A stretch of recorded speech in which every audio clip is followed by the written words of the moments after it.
سب سے پہلے میں حج کی مختلف اقسام کا مختصر تعارف کراتا ہوں۔ حج کی پہلی قسم حج افراد ہے، یعنی ایام حج میں صرف حج کیا اور عمرہ نہ کیا۔ اس حج میں قربانی واجب نہیں ہوتی۔ حج کی دوسری قسم حج تمتع ہے، یعنی ایک ہی سفر میں پہلے عمرے کا احرام باندھا، طواف و سعی کے بعد حلق کر کے اس احرام سے فارغ ہو گیا، پھر حج کا وقت آیا تو حج کا احرام باندھا، کیونکہ ایک ہی وقت میں دو عبادتیں جمع کر لیں اور دوہرا فائدہ اٹھا لیا، اسے متمتع کہتے ہیں اور اس پر قربانی واجب ہوتی ہے۔ حج کی تیسری قسم حج قران، یعنی ایک ہی ساتھ حج اور عمرہ کا احرام باندھا، پہلے عمرہ کے اراکین ادا کیے لیکن احرام بدستور رہا، یہاں تک کہ ایام حج میں حج کے ارکان ادا کر کے حلق کرایا اور احرام سے فارغ ہوا۔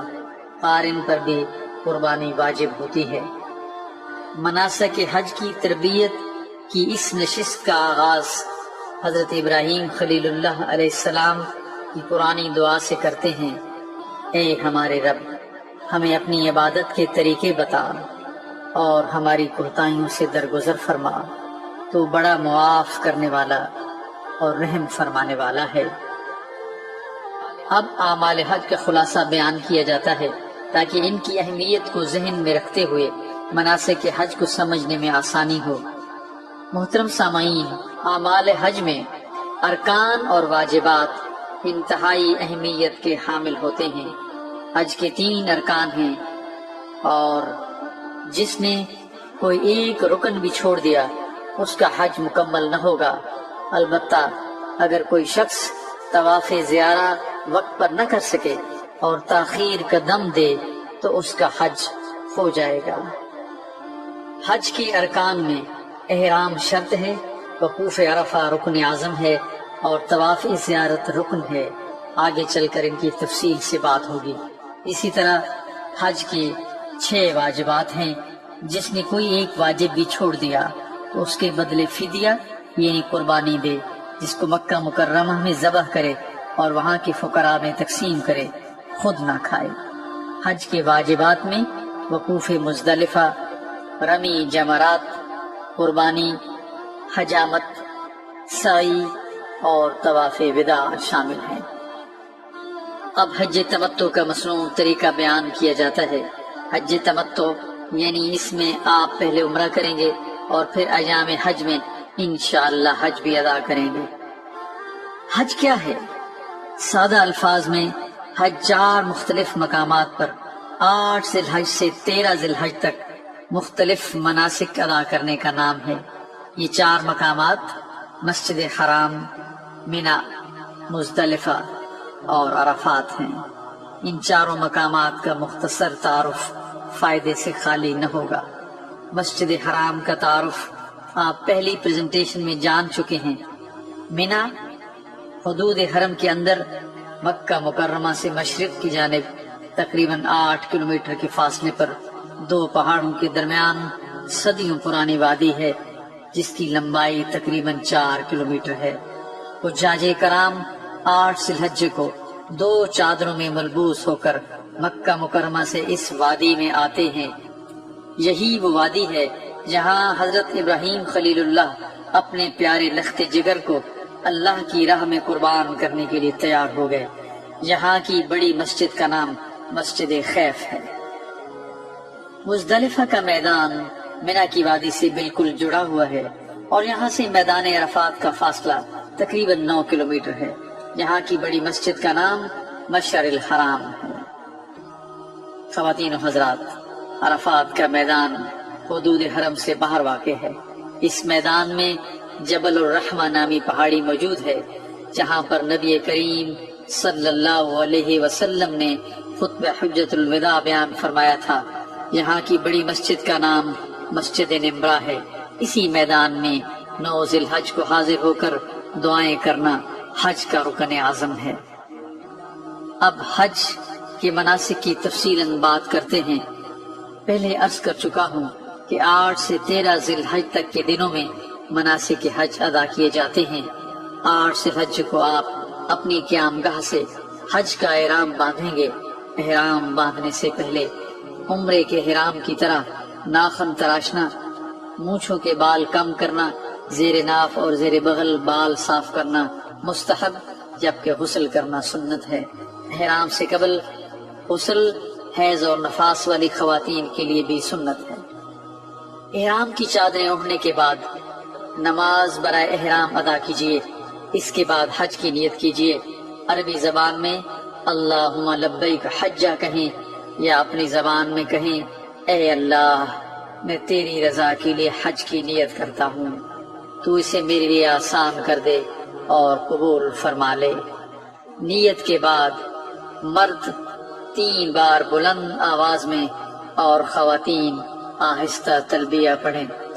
لبیک اللہم لبیک لبیک لا شریک لک لبیک ان الحمد والنعمت لک والملک لا شریک لک۔ تلبیہ پکارنے کے بعد دعا کرنا سنت عمل ہے۔ آپ نے مکہ مکرمہ میں اپنی رہائش گاہ سے منا روانہ ہونا ہے۔ آج کل رش سے بچنے کے لیے معلم کے ذمہ دار افراد 7 ذی الحجہ کو ہی منا لے جاتے ہیں، ان سے اس سلسلے میں تعاون کریں۔ منا جاتے ہوئے آپ صرف ضروری سامان لے کر جائیں، جس کی فہرست میں شلوار قمیص 1 عدد، جوتا 1 عدد، حجامت کا سامان، بلیڈ، سیفٹی ریزر، کینچی وغیرہ، گرم چادر 1 عدد، سردیوں کے موسم کے لیے چھتری 1 عدد، برتن 1 پلیٹ، مگ اور چمچ، متفرق سامان، ٹیشو پیپر، کھانے پینے کی اشیاء یعنی بسکٹ، ڈبل روٹی وغیرہ، دعاؤں کی کتاب، کنکریوں کی تھیلیاں، صابن بغیر خوشبو، شیمپو، چاقو، چھری، ادویات، تکیہ، موبائل فون اور 1 ایکسٹینشن بورڈ اور بیٹری، چٹائی، ٹوتھ پیسٹ اور ٹوتھ برش۔ ایک ہی احرام جو آپ نے پہنا ہوا ہے وہی کافی ہوگا۔ اگر خدا نخواستہ نیچے والی چادر پاک نہ رہے تو اوپر والی چادر نیچے باندھ لیں اور دوسری چادر دھو اور نچوڑ کر اوپر کر لیں، تھوڑی ہی دیر میں خشک ہو جائے گی۔ منا جانے کے لیے آپ کا معلم بسیں فراہم کرے گا۔ رش کی وجہ سے بسیں عموماً دیے گئے وقت سے تاخیر سے آتی ہیں، اس سلسلے میں صبر کا مظاہرہ کریں۔ چونکہ منا پاکستانی سرکاری رہائشوں سے قریب ہی ہوتا ہے، لہٰذا اگر آپ کو منا میں اپنے مکتب کا اچھی طرح علم ہے تو اپنے دوستوں کے ہمراہ پیدل بھی جا سکتے ہیں۔ سفر چاہے جس طرح کریں، لبیک محبت سے اور زور سے پکارتے ہوئے جائیں، کیونکہ یہ عمل رب کریم کو بہت پسند ہے۔ یوں حج کے پہلے دن آپ مکہ مکرمہ سے منا پہنچیں گے۔ یہاں آپ 8 ذی الحج کی ظہر، عصر، مغرب، عشاء اور 9 ذی الحج کی فجر کی نماز اپنے اپنے وقت پر ادا کریں گے۔ حج کے ایام کا زیادہ تر وقت آپ منا میں بسر کریں گے، لہذا یہاں کے بارے میں کچھ ضروری باتیں ذہن نشین کر لیں تاکہ آپ کو کسی قسم کی دشواری نہ ہو۔ سب سے پہلے منا حدود بورڈ کی تصویر دیکھیے۔ اس سلائیڈ میں دائیں طرف منا کی حدود شروع ہونے اور بائیں طرف منا حدود ختم ہونے کا بورڈ دکھایا گیا ہے۔ دونوں بورڈوں پر ایک مربع نما شکل منا کے میدان کو ظاہر کرتی ہے، جبکہ حدود شروع ہونے والے بورڈ میں ایک تیر مربع شکل کے اندر کی طرف جاتا دکھایا گیا ہے۔ اگر یہ بورڈ آپ کو نظر آئے تو اس کا مطلب یہ ہے کہ آپ منا کی حدود سے باہر موجود ہیں۔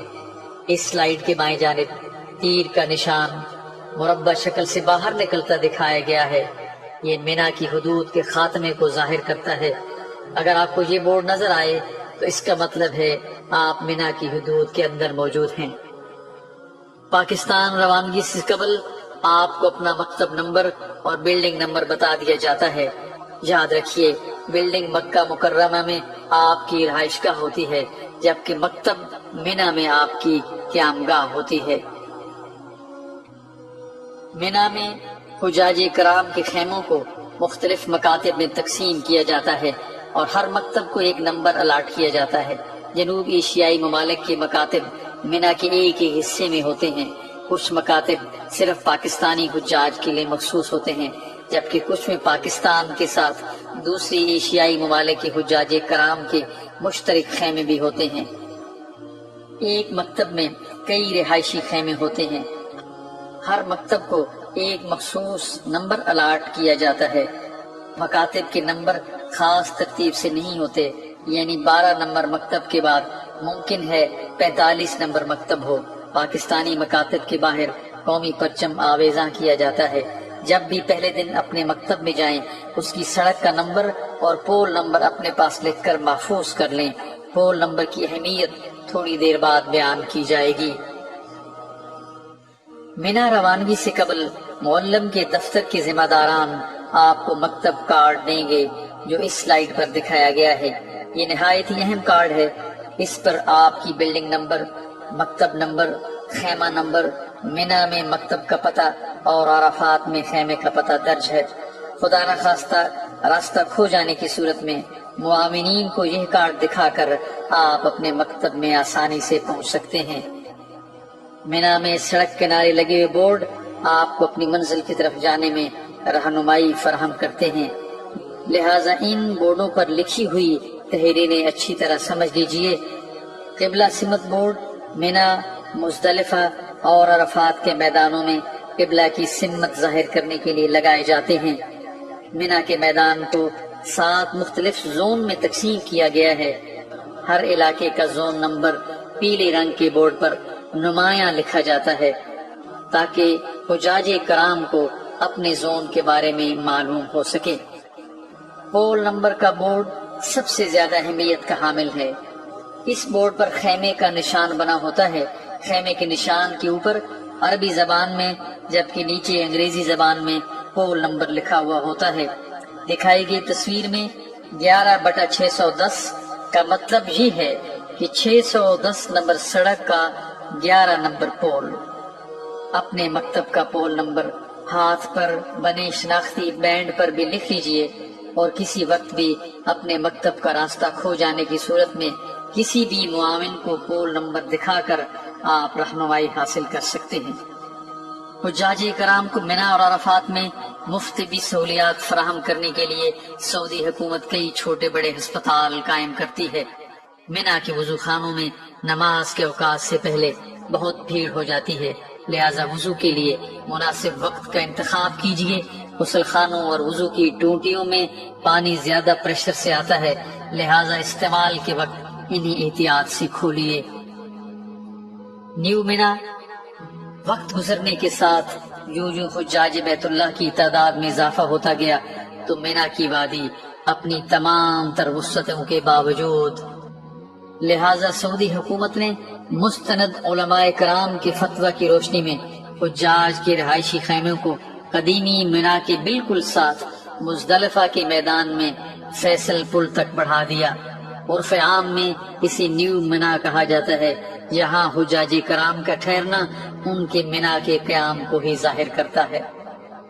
حجاج کرام 8 ذی الحجہ کا دن مینا میں گزارنے کے بعد 9 ذی الحج یعنی یوم العرفہ کو طلوع آفتاب کے بعد لا الہ الا اللہ، اللہ اکبر اور تلبیہ پکارتے ہوئے مینا سے عرفات روانہ ہوتے ہیں۔ مینا سے عرفات جانے کے لیے پیدل سفر کرنے کے علاوہ معلم کی مہیا کردہ بسیں استعمال کی جاتی ہیں۔ عموماً سرکاری سکیم کے تحت سفر حج پر جانے والے حجاج کرام ٹرین کے ذریعے سفر کرتے ہیں۔ ٹرین ٹکٹ ایک نیلے رنگ کا بینڈ ہوتا ہے جو کلائی پر باندھا جاتا ہے۔ حج کے تمام دنوں میں ٹکٹ کلائی پر ہی بندھا رہتا ہے اور تمام سفر کے لیے یہ قابل قبول ہوتا ہے۔ یہاں مختلف تصاویر میں عرفات کا ریلوے پلیٹ فارم اور ٹرین میں سوار ہوتے ہوئے مسافر دکھائے گئے ہیں۔ اس تصویر میں عرفات کی حدود شروع ہونے اور ختم ہونے کے بورڈ دکھائے گئے ہیں۔ یہ بھی بالکل مینا حدود بورڈ کی طرح ہیں، صرف رنگت میں فرق ہے۔ یہاں پر عرفات کے پرانے حدود بورڈ نظر آ رہے ہیں جو آج بھی عرفات کے میدان میں موجود ہیں۔ وقوف عرفہ حج کا رکن اعظم ہے۔ اس کے بغیر حج نہیں ہوتا۔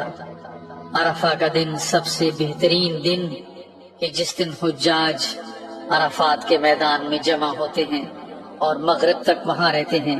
اس دن اللہ تعالی فرشتوں سے اپنے بندوں کا ذکر فخریہ طور پر فرماتے ہیں اور ان کی خطائیں معاف فرماتے ہیں۔ اس تصویر میں میدان عرفات میں موجود وضو خانے دکھائے گئے ہیں۔ عرفات کے میدان میں غسل کرنا سنت ہے۔ عرفات کی مسجد نمرہ میں ظہر اور عصر کی نمازیں ملا کر ایک اذان اور 2 اقامتوں کے ساتھ ظہر کے وقت ادا کی جاتی ہیں، اور امام صاحب جمعہ کا خطبہ بھی پڑھتے ہیں۔ اگر آپ مسجد نمرہ آسانی کے ساتھ جا سکتے ہیں تو امام صاحب کی ابتدا میں اسی طرح نمازیں قصر ادا کریں، اور اگر آپ مسجد نمرہ سے دور اپنے مکتب میں ہیں تو ظہر اور عصر کی نمازیں اپنے اپنے وقت پر ادا کریں۔ عرفہ کا دن انتہائی قیمتی دن ہے۔ زوال سے لے کر غروب آفتاب تک اپنے اپنے مکاتب میں ہی قبلہ رخ کھڑے ہو کر دعائیں کریں۔ اسے ہی وقوف عرفہ کہا جاتا ہے۔ قبولیت کے یقین کے ساتھ خوب رو رو کر دعائیں کریں۔ دعاؤں کے درمیان تلبیہ بھی پڑھتے رہیں۔ تھک جائیں تو بیٹھ جائیں، دھوپ تیز ہو تو سائے میں، ورنہ کھلے آسمان کے نیچے اپنے رب کے سامنے دامن طلب پھیلائے رکھیں۔ گن گن کر ایک ایک گناہ کی استغفار مانگ لیں۔ آج اپنے گناہ بخشوانے کا دن ہے۔ زندگی کے ان قیمتی لمحات کو ہرگز خالی نہ چھوڑیں۔ غروب آفتاب کے بعد نماز مغرب ادا کیے بغیر سکون و وقار کے ساتھ تلبیہ پکارتے ہوئے حجاج کرام مزدلفہ کے لیے روانہ ہوتے ہیں۔ محترم حجاج کرام، عموماً ہم سورج غروب ہوتے ہی مغرب کی نماز ادا کرتے ہیں، لیکن آج سورج غروب ہو گیا، ہم نماز مغرب ادا نہیں کریں گے۔ آج ضابطے بدل دیے گئے ہیں۔ سورج غروب ہو چکا لیکن مغرب کی نماز ادا نہیں کی جائے گی۔ آج ہم مغرب کی نماز عشاء کے ساتھ ملا کر مزدلفہ کے میدان میں ادا کریں گے۔ کیوں؟ ہاں اسی لیے کہ خداوند کریم کے پیارے محبوب صلی اللہ علیہ وآلہ وسلم نے حج کے موقع پر ایسا ہی کیا تھا۔ محترم حجاج کرام، ہمارے پیارے نبی صلی اللہ علیہ وآلہ وسلم نے صفائی کو نصف ایمان بیان فرمایا، لیکن بدقسمتی خداوند قدوس کے مہمان شاید اس فرمان علی شان کو بھلا بیٹھے اور میدان عرفات میں صرف چند گھنٹے گزارنے کے بعد صفائی کا یہ عالم ہو گیا۔ مزدلفہ پہنچ کر مغرب اور عشاء کی نمازیں ادا کی جاتی ہیں۔ ٹرین، بس یا پیدل جس طرح آپ نے عرفات میں آتے ہوئے سفر کیا تھا اسی طرح آپ مزدلفہ کے لیے روانہ ہوں گے۔ رب کریم اپنی کتاب میں فرماتے ہیں، فَإِذَا أَفَضْتُم مِّنْ عَرَفَاتٍ فَاذْكُرُوا اللَّهَ عِندَ الْمَشْعَرِ الْحَرَامِ وَاذْكُرُوا كَمَا هَدَاكُمْ وَإِن كُنتُم مِّن قَبْلِهِ لَمِنَ الضَّالِّينَ۔ پھر جب عرفات سے چلو تو مشعر الحرام یعنی مزدلفہ کے پاس ٹھہر کر اللہ کو یاد کرو، اور اس طرح یاد کرو جس کی ہدایت اس نے تمہیں دی، ورنہ اس سے پہلے تم لوگ بھٹکے ہوئے تھے۔ یہاں مزدلفہ کی حدود کے آغاز اور خاتمے کی نشاندہی والے بورڈ دکھائے گئے ہیں۔ ان کو سمجھنا بھی انتہائی ضروری ہے، ورنہ وقوف مزدلفہ حدود کے باہر ہی کر لینے کا احتمال ہوتا ہے۔ ان کی تفصیل بھی مینا کے حدود بورڈ کی طرح ہی ہے۔ مزدلفہ میں عشاء کے وقت یا جب بھی آپ وہاں پہنچیں مغرب اور عشاء کی نمازیں ایک ہی وقت میں ادا کی جائیں گی۔ دونوں نمازوں کو ملا کر پڑھنا واجب ہے، خواہ اکیلا ہی پڑھے۔ دونوں نمازوں کے لیے ایک اذان اور ایک ہی اقامت ہوگی، پہلے مغرب کے فرض، پھر عشاء کے فرض، اس کے بعد مغرب کی سنتیں، اور آخر میں عشاء کی سنتیں اور وتر ادا کیے جاتے ہیں۔ مزدلفہ میں رات کھلے آسمان کے نیچے بسر کرنا سنت ہے۔ نمازوں کے بعد کچھ دیر آرام بھی کرنا چاہیے۔ جہاں 10 الحجہ کی نماز فجر معمول کے وقت سے تھوڑا پہلے ادا کرنی چاہیے۔ اس تصویر میں مزدلفہ کے وضو خانے دکھائے گئے ہیں۔ وقوف مزدلفہ کے بعد منا روانہ ہونے سے پہلے رمی کے لیے 70 کنکریاں چننا مستحب ہے۔ کنکری کا حجم چنے کے دانے سے کچھ بڑا ہونا چاہیے۔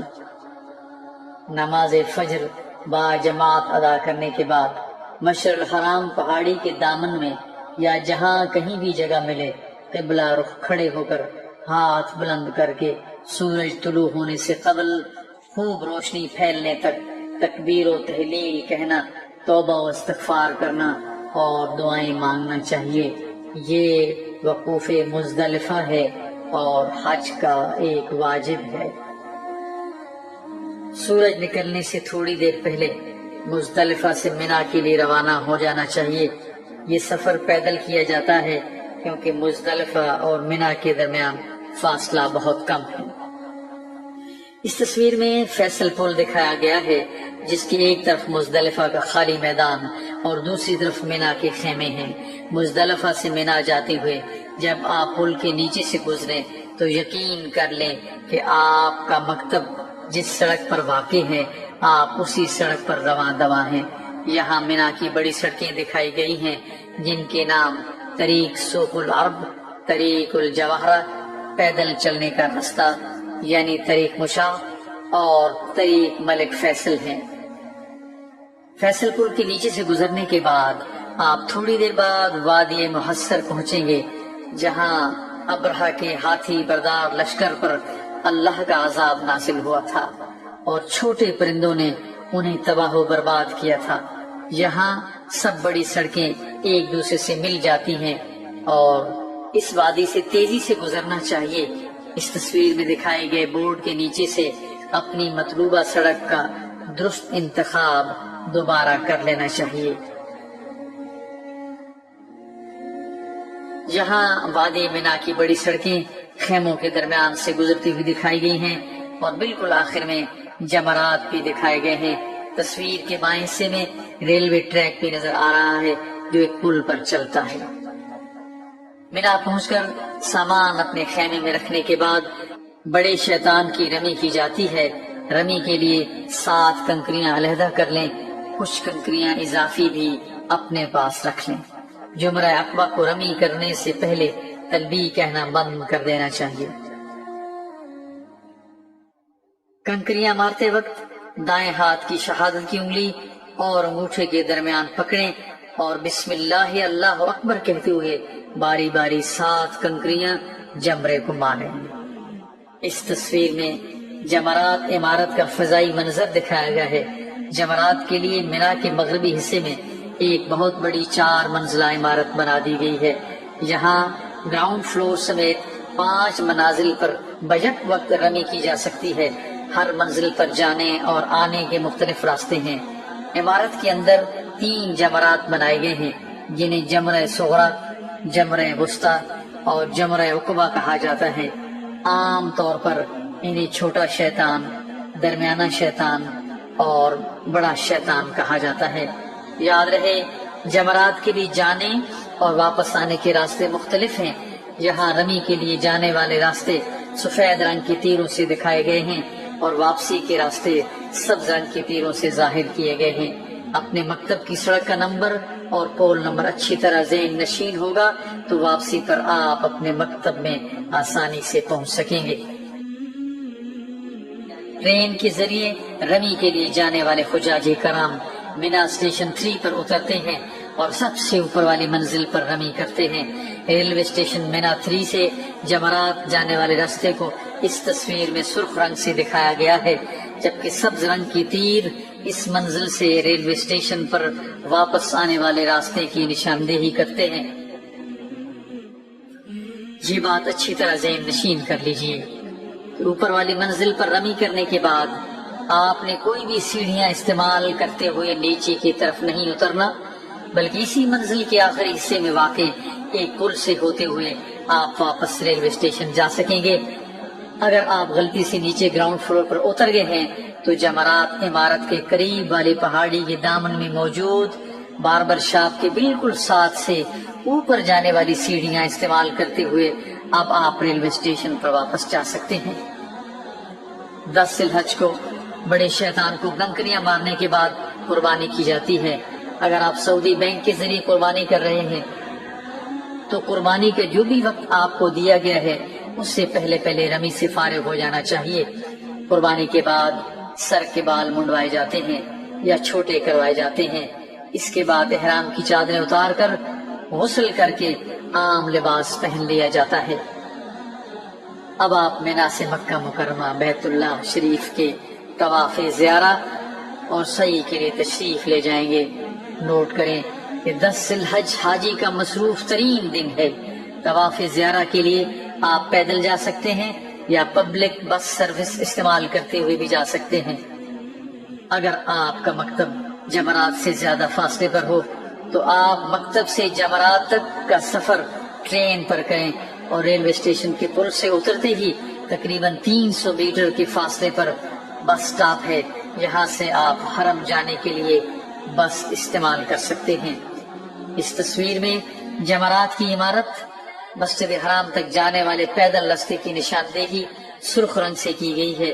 یہ ایک سایہ دار راستہ ہے اور جگہ جگہ پینے کے ٹھنڈے پانی کے کولر نصب کیے گئے ہیں۔ طواف زیارہ جانے کے لیے یہ سب سے مناسب طریقہ ہے۔ مینا میں 3 بڑے پل ہیں جن کو مقامی زبان میں کبری خالد، کبری عبدالعزیز اور کبری فیصل کہا جاتا ہے۔ ان پلوں کے اوپر سے بھی مسجد حرام جانے کے لیے بسیں مل جاتی ہیں۔ مینا سے مکہ مکرمہ جا کر طواف زیارہ کرنا، زمزم پینا اور کچھ حصہ سر پر بہانا چاہیے۔ طواف کرنے کا طریقہ پہلی پریزنٹیشن میں تفصیل سے بیان کیا جا چکا ہے۔ یاد رہے طواف زیارہ حج کا رکن ہے۔ خواتین و حضرات، جب طواف زیارہ کے لیے آپ مسجد حرام میں داخل ہوں گے تو آج بیت اللہ شریف نئے کپڑے پہن کر آپ کا استقبال کرے گا، کیونکہ 9 ذی الحج کو جب آپ عرفات میں موجود تھے تو بیت اللہ شریف کا غلاف تبدیل کر دیا گیا تھا۔ طواف زیارہ کے بعد سعی کرنا واجب ہے۔ طریقہ پہلی پریزنٹیشن میں تفصیلی بیان ہو چکا ہے۔ طواف زیارہ اور سعی کرنے کے بعد حجاج کرام مینا واپس لوٹ جاتے ہیں۔ 11، 12 اور 13 ذی الحج کو ایام تشریق کہا جاتا ہے۔ یہ دن حجاج کرام مینا میں گزارتے ہیں۔ اس دوران کثرت سے توبہ استغفار، حمد و ثنا، لا الہ الا اللہ اور اللہ اکبر کا ورد کرتے ہوئے دعائیں مانگنا چاہیے اور اس قیمتی وقت کو ضائع نہیں کرنا چاہیے۔ ایام تشریق میں مینا کی خیموں کا اندرونی منظر اس تصویر میں دکھایا گیا ہے۔ 11، 12 اور 13 ذی الحج کو حجاج روزانہ زوال آفتاب کے بعد جمرہ اولا، جمرہ وسطیٰ اور جمرہ عقبہ کی بالترتیب رمی کرتے ہیں۔ چھوٹے اور درمیانے جمرے پر رمی کرنے کے بعد قبلہ رخ ہو کر دعا کرنا سنت عمل ہے، جبکہ بڑے جمرے کو رمی کرنے کے بعد دعا مانگے بغیر واپس لوٹ جانا چاہیے، جبکہ بڑے جمرے سے رمی کرنے کے بعد دعا مانگے بغیر واپس لوٹ جانا چاہیے۔ جن جمرات پر دعا مانگنا سنت ہے ان کے بعد قبلہ سمت بورڈ بھی لگا دیے گئے ہیں تاکہ حجاج کرام کو آسانی ہو۔ 12 ذی الحج کو مینا سے واپس جا سکتے ہیں۔ اگر اس دن واپس جانا ہو تو غروب آفتاب سے قبل مینا سے نکل جانا چاہیے۔ آخری دن اگر جمرات کی دوسری منزل پر رمی کی جائے تو وہاں سے عزیزیہ جانے کا خاص راستہ بنایا گیا ہے۔ گراؤنڈ فلور سے دوسری منزل پر جانے کے لیے بھی ایک خاص راستہ بنایا گیا ہے جو سیڑھیوں سے ہوتا ہوا دوسری منزل پر لے جاتا ہے۔ حجاج کرام دوسری منزل پر رمی کرنے کے بعد عزیزیہ کا مخصوص راستہ استعمال کرتے ہوئے اپنی عمارات میں واپس جا سکتے ہیں۔ قرآن مجید کی اس آیت کریمہ میں حجاج کرام کو اجازت مرحمت فرمائی گئی ہے کہ اگر وہ چاہیں تو 12 ذی الحج کو مینا سے مکہ مکرمہ واپس چلے جائیں، اور اگر چاہیں تو 13 ذی الحج کو واپس جائیں۔ حج کے تمام ارکان اور واجبات ادا کرنے کے بعد آپ صلی اللہ علیہ وآلہ وسلم کی سنت مبارکہ پر عمل کرتے ہوئے حج کا آخری عمل طواف وداع کرنا ہے۔ طواف وداع حج کا آخری واجب ہے جسے وطن لوٹنے سے قبل ہر حاجی پر ادا کرنا ضروری ہے۔ اب آپ کی سہولت کے لیے حج تمتع کے تمام ارکان ایک چارٹ کی صورت میں دکھائے جاتے ہیں۔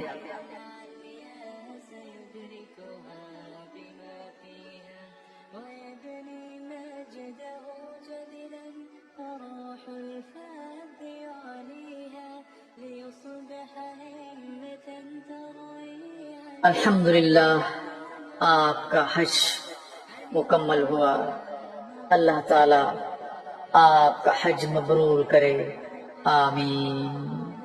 ربنا تقبل منا انك انت السميع العليم وتب علينا انك انت التواب الرحيم۔